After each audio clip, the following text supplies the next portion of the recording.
You're watching Ringside Wrestling.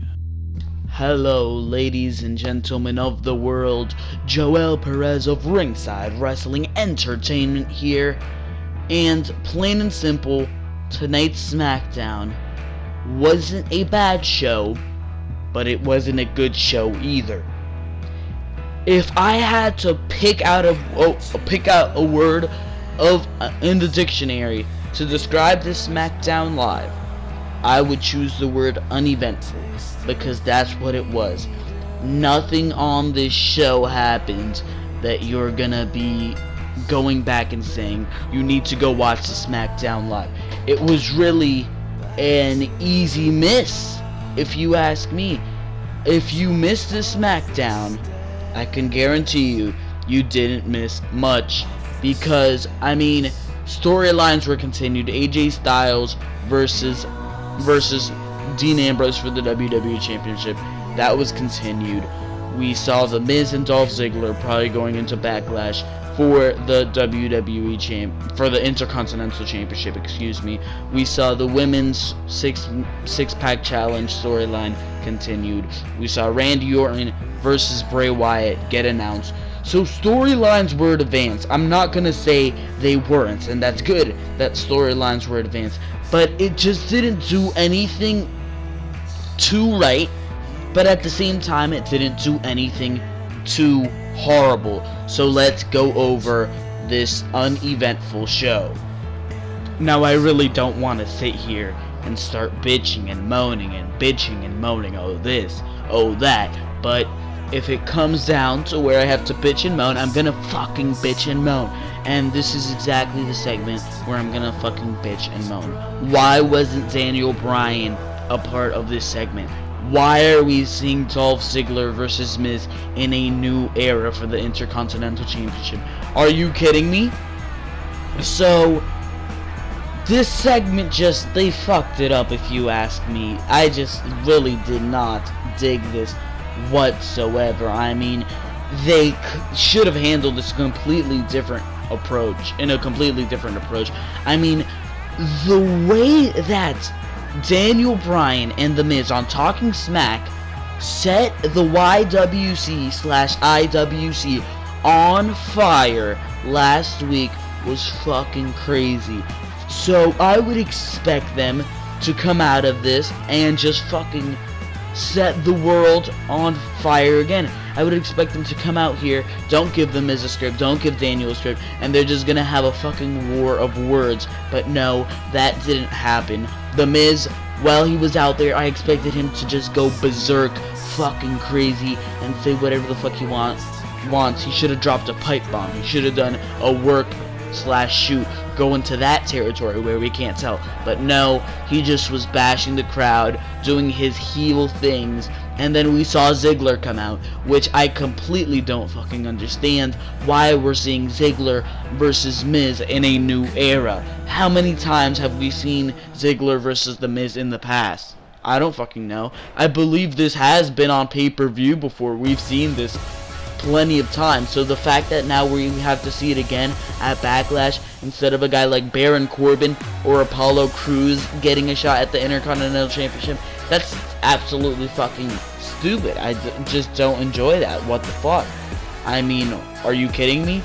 I really did not enjoy this segment because Dolph Ziggler came out. They should have handled it completely differently. Miz, he was handling it completely well. He was bashing the crowd. He was saying how the IC title used to be a title of prestige, but quitters ruined it. And Miz was pretty much bashing everybody, the crowd, and he was being a heel. I expected him to really cross that line, but it just didn't happen. He was going off on the crowd, calling them failures and cowards, and then Dolph Ziggler's music hits. He makes his way out, and he gets a nice pop from the crowd. Not too bad of a crowd here tonight. He says the fans can see through him. Dolph Ziggler, of course. He says the fans can see through Miz, and that's why they won't get behind him. He gives Miz a pep talk, telling him how he can prove himself to the crowd. No, I don't give a fuck. I don't want to see Ziggler versus Miz. So why do I care? I really don't care. And Miz versus Ziggler at Backlash. If you watch how I would book Backlash, it's obviously something I'm not interested in. They'll probably put on a fantastic match, but it's just something that we've seen before. And in a new era, I would like to see new matches. Baron Corbin versus Miz was what I was leaning towards. Why not have a Kalisto versus Baron Corbin in a #1 contender match? Continue their feuds. I don't fucking know. But I just really didn't enjoy the fact that Ziggler was the one to come out. We could have had Cruz come out and we could have got a rematch for the Intercontinental Championship at Backlash. That still would have felt fresher than Ziggler coming out. Ziggler challenges The Miz to a fight, not a match. He says he can prove his toughness by taking him up on the challenge right now. Miz hands the title to Maurice, and he acts like he's about to square off for a moment at least, and then he rolls out the ring. Ziggler says Bryan was right when he called him soft and a coward. Miz tries to head back in the ring, but then of course Maurice stops him. We knew this was just going to be a cock tease. Miz wasn't going to get in a fight. He's a heel. I wish they would have put him in a fight. We could have had a freaking arena brawl. That would have been fantastic. Prove the Miz's toughness, but instead you just went with the completely underwhelming approach, and that was really the only overwhelmingly bad thing on this Smackdown Live. Next we have the Hype Bros versus the VOD Villains. This was a very fast-paced match. I enjoyed the fast pace. The wrestling on the main roster is really getting much more NXT-like. It's getting faster paced. It's getting smarter, and I like that. These tag teams, the tag team partners are saving themselves. They're pushing each other out of the ways, and that's not something that we used to see. It used to be very slow pace, and the methodical pace of the heel beats down, beats down, beats down. Finally, they get the hot tag, and we're seeing a change in that, and I like that.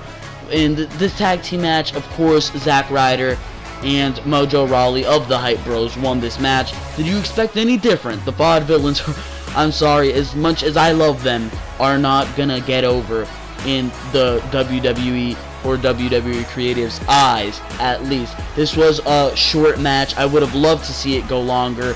The VOD Villains looked okay here. Nothing out of they didn't look spectacular. I would have loved to see them look spectacular and see this match go 15 minutes. But no, it was a good match, and I'm glad to see the Hype Bros got their first win. They looked very impressive here, especially Mojo Rawley making his main roster debut, if you don't count that god-awful Battle Royal on the first Smackdown Live. Very good win for the Hype Bros. Proud to see them moving on. There's a backstage segment between Apollo Crews and AJ Styles. AJ Styles is pretty much going around telling everybody that he's the face that runs the place. He disrespects Apollo Crews, blah blah blah. That leads to a match. So this match, it's a good match, no doubt about it. Very fast paced, a good match. But I really don't like the fact that it was made, because we know this match is just gonna be put together to get AJ Styles over, and that's exactly what it did. Apollo Crews took the pinfall, and fairly quickly. Fast-paced match, nice match, but it just didn't last very long, and it's really not doing anything for Apollo Crews. I would rather see Apollo Crews be put in a match where he can get over, instead of going against AJ Styles, who he's obviously going to need to take the loss against. You can't find another opponent for AJ Styles. I mean, you did good by putting him over Ziggler last week. That made AJ Styles look good. You don't need to put him against an Apollo Crews who himself needs momentum. I don't understand the logic behind that, but Apollo Crews and AJ Styles put on a very nice matchup here. Of course they will. They're AJ Styles and Apollo Crews. They're obviously going to put on a very nice matchup, and AJ Styles practically wins with the phenomenal forearm for the win at a 3 count. Very nice by AJ Styles. It's a good win for AJ Styles, but is it worth giving Apollo Crews loss? Hell no. No, it's not. Simple. It's just not worth seeing Apollo Crews take a loss. Somebody who needs momentum. You kidding me? Jesus Christ. Logic, WWE. Logic, you fucking assholes. Next, we just have one of the fucking weirdest segments I have ever fucking seen. Why the fuck was this on my television is truly a question. Renee Young goes to Heath Slater's house to interview him. Why she has to go to his house to interview him is beyond me. Maybe Heath said some smooth words backstage. Renee Young said, I'll go to your house, pretend to do an interview, and then to bang it out in the back. But Heath's wife was there. He introduces his wife, who he says is his wife, some woman who he says is his wife, some fucking slobby ass bitch. I don't fucking know if that's just true wife, but if that is, they made her seem like a fucking slob. She fucking burped right in the middle of the fucking segment, and Renee Young's reaction was fucking priceless. Jesus, you need to go back and watch this segment, because this shit is just fucking ridiculous. I cannot believe it. Slater says he's lucky to have a partner like Rhino, and then his wife fucking burps. Jesus Christ. Renee looks very uncomfortable during this segment. Meanwhile, Rhino's just eating the fucking crackers that his wife put on the table. Looks like some ratchet ass fucking setup. And I love the way they executed this. They just made Slater look like a complete bum. Jesus Christ. Slater, people are saying he's the best thing on television. They're funny segments. They're passable. It's nothing that I'm gonna fucking die laughing at, fucking eating popcorn every time Heath Slater comes on the fucking screen. But they're passable segments to fill time during the show. And, I mean, Heath Slater's over. Heath Slater's over is all I can say. He's fucking over as all hell. So, good on Heath for getting himself over. Fantastic fucking work by Heath Slater. I'm gonna commend him on all the fucking shit he's had to do for WWE in order to get to the point he's at, in order to fucking even scratch the surface of an opportunity. So good on Heath. Good on Heath. Thumbs up on Heath Slater. And Rhino, I don't fucking know. Later in the night, we will see their tag team matchup, but I'll save that for later in the review. But meanwhile, we go to the best segment of the night by far. Come on, it's Bray fucking Wyatt. Bray Wyatt says he knows Randy Orton is just a man, and that excites him. He says Randy is sick, but that's why Wyatt likes him so much. He talks about how the voices in Orton's head should be telling him to run. He repeats that a couple times. Run. Run. And Bray Wyatt's just so fucking good on the mic. And these fucking clowns in the audience chanting, what? You don't chant what during a fucking Bray Wyatt promo, you goon. Jesus Christ. Whoever was chanting what, shut the fuck up. Randy Orton comes out, his music hits, and he makes his way to the ring. Orton says he has been damaged for a long time, and it's what gives him most of his charm. He says that Bray Wyatt has his attention, and Wyatt says he respects Orton, but at Backlash, he will cut off the serpent's head. Orton recalls some of the scars he has received over the years, but he says the ones Wyatt needs to worry about are internal. Orton agrees to the match at Backlash, but says he won't be afraid of Wyatt one bit. He rushes to the ring, but the lights go out before he can do anything. The little Bray Wyatt thing plays. They don't show him after the lights come on, but rather cut to a graphic for a women's tag match. Very good segment here, and the match is confirmed for Backlash. Can't wait to fucking see that match. It's gonna be a great match, and you already know who should go over. You already know who needs the momentum, and that is Bray fucking Wyatt. Can't wait to see this match. I'm liking the build for it so far. I like the serious tone that Randy brought during this promo, and of course I fucking enjoyed Bray Wyatt's masterwork on the fucking mic. Very good segment, easily the best segment of the show, if you ask me, followed up by the main event. But very good segment. I commend both Randy and Bray for the work they put into the segment. I enjoyed this a lot. we go to Becky Lynch and Naomi versus Natalya and Alexa Bliss. Very good match here between the women. The women, if you give them their spotlight, they will put on a good match for you. Nikki Bella is on commentary. Fuck Nikki Bella on the fucking commentary team. We have 3 fucking guys already on the commentary team. That's one too much. And now you're adding a fucking Nikki Bella who's just going on there to promote her fucking Total Bellas? Bullshit. No. Fuck that shit. But anyways, Naomi and Natty, I don't know why I put Natty in my notes. They start for their teams. Naomi gets a boot up in the corner, but Natalya is able to grab her and plant her on her tailbone. Naomi comes back with a Hurricane Rana to send Natalya out of the ring. And we go to commercial break because, of course, we have to go to commercial break during a fucking WWE fucking matchup. That always happens.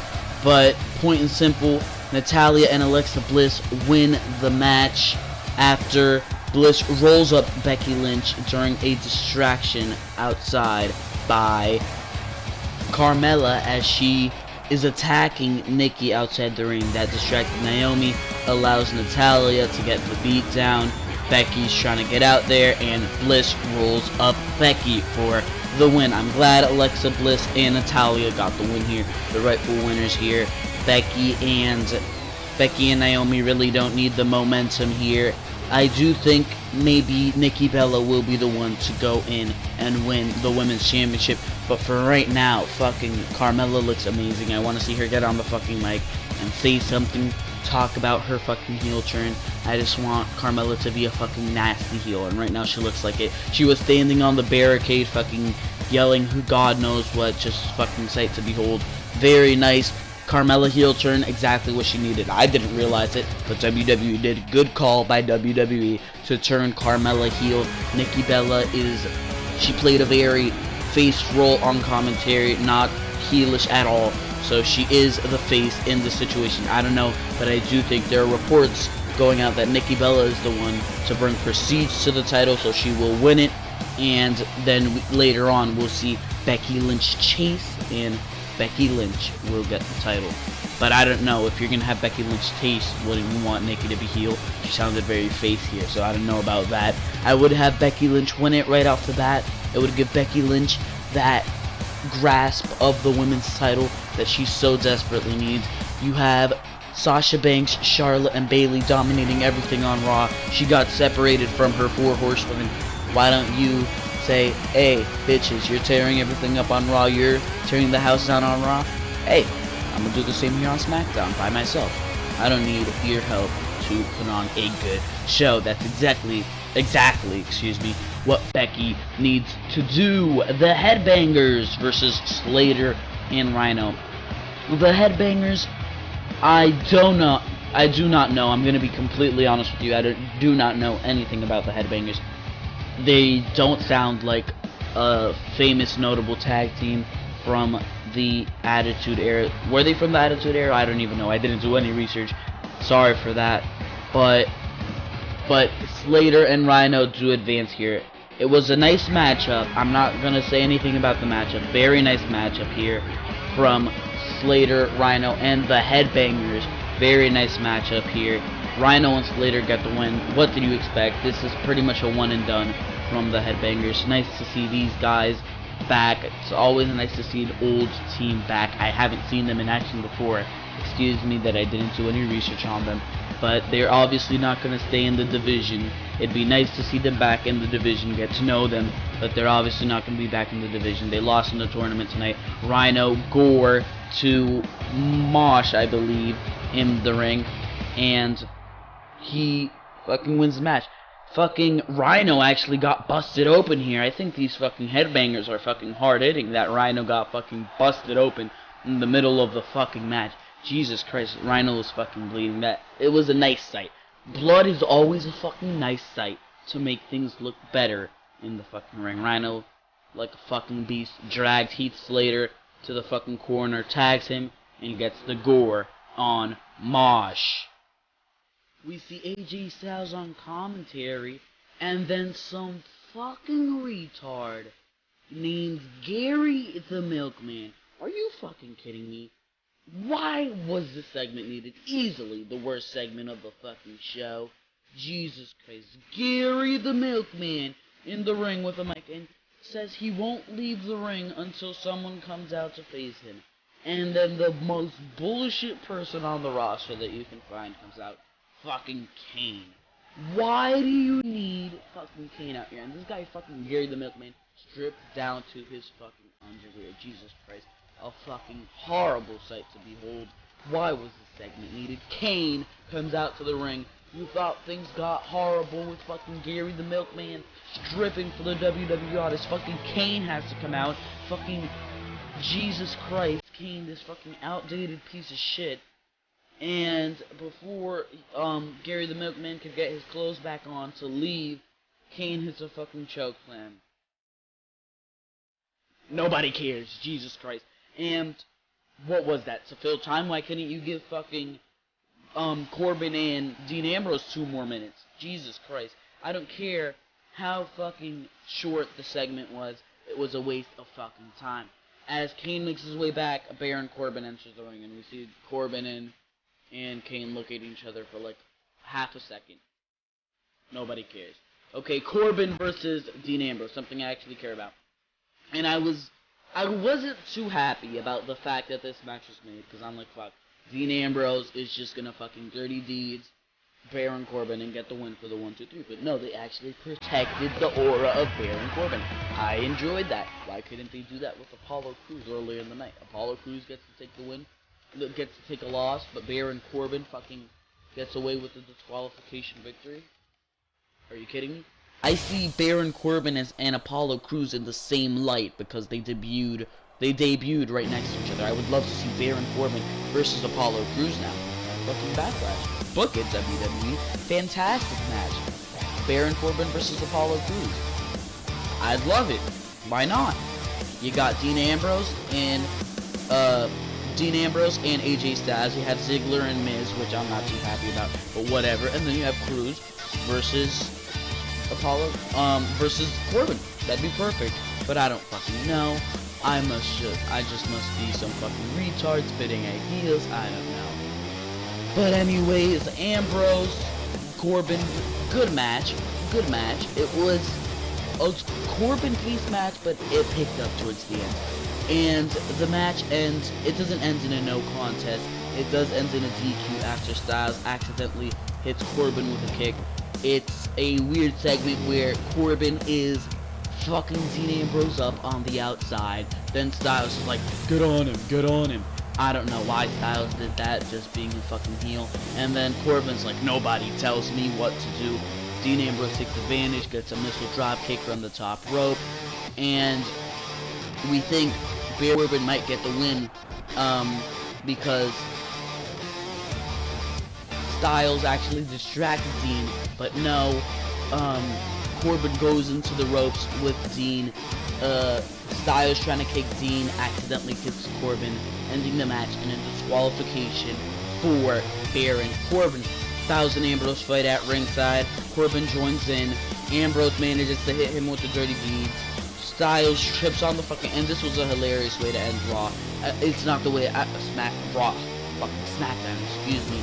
But fucking, I wouldn't have ended it this way. I would have made it more serious with a fucking arena brawl between these two. That's what I want to see. It'd be fucking great. I always love these fucking arena brawls to happen. But no, fucking Styles going for the phenomenal forearm, trips on the rope, and he lands on his fucking balls. And Dean Ambrose just fucking looking at him laughing. He actually shakes his hand. And then he shakes the rope all old school on fucking AJ Styles. And Dean Ambrose fucking mocks him, and the show ends. He takes his title back, he leaves the fucking ring, and the show ends.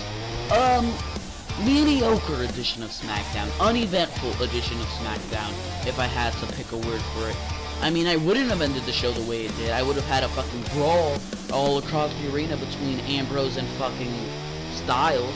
I thought they were gonna have Dean Ambrose and Styles fucking fight out, and then Corbin come in and just lay everybody out, and then the show ends with Corbin. But what would be the purpose of that, right? So Ambrose stands tall. I don't know what they're gonna do next week for the go home show, but I mean, Backlash is shaping up pretty well, excuse me, SmackDown, like SummerSlam did, but it depends if it's gonna be a good show or not. Let's see. We had Ziggler versus Miz, we have Wyatt versus Orton, we have AJ Styles versus Dean Ambrose. Those are all going to be fantastic matches. We could have possibly a Corbin versus a Cruz. I don't know what they're going to do with fucking Corbin and Cruz. Put them together. That'd be a perfect idea. You still have Kalisto, who hasn't been on the fucking show for weeks. What are they planning to do with Kalisto? I thought they should have put Kalisto on Raw during the draft, so he can just wait for the Cruiserweight Classic, and there you go. Or he can even team with Sin Cara for a couple weeks until the Cruiserweight Classic launches. But no, none of that. I don't fucking know, but Backlash is shaping up to be a pretty good pay-per-view. I don't know who's going to go into the finals of the tournament. You have the Hype Bros next week versus the team of Heath Slater and Rhino, and then you have the Usos versus American Alpha. I thought they were going to end it with the Usos versus American Alpha, but apparently not. American Alpha and the Usos are facing up next week on SmackDown. Excited to see how that goes. American Alpha will obviously win. I think you could turn the Usos heel. That'd be a perfect opportunity. Show their frustration. They haven't been able to get far in the tag team division for a long time. Slater and Rhino, I think they're going to pull out the win next week just out of shits and giggles by WWE, because it's WWE. What do you fucking expect? They're going to be like, no, he's Slater and Rhino. But besides that, I expect SmackDown to be a good show next week. It should be a good show. It's the go-home show. The good home shows should be big shows for SmackDown. It wasn't as exciting as Raw last night. I would give Raw a better rating because Raw had Kevin Owens Universal Championship, so by default it was going to be more exciting than tonight's SmackDown. Raw won this week, if you ask me. But besides that, this has been your SmackDown review for August 30th, 2016. I hope you have enjoyed this review, and I hope you enjoyed what I had to say on this topic. Go check everything else out. Go check out my Monday Night Raw review of last night. Make sure to comment, like, and subscribe. If you haven't subscribed, I just don't know what the fuck your problem is, man. I don't. What the fuck is your problem? Because you must have some fucking condition that you're not fucking subscribing to this show. Jesus Christ. Subscribe to this show. Leave a like on the fucking like button. Do all that good stuff. Make sure to check out the Twitter account that I have. I didn't live tweet tonight. I wasn't able to. For undisclosed reasons, I won't mention that here. But make sure to go check out the Twitter account. We live tweet every week. Raw, SmackDown, fucking pay-per-views, and fucking NXT TakeOver specials. But for now, this has been Ringside Wrestling Entertainment. And I hope you have enjoyed this SmackDown review. This has been Joel Perez, and I am out of here.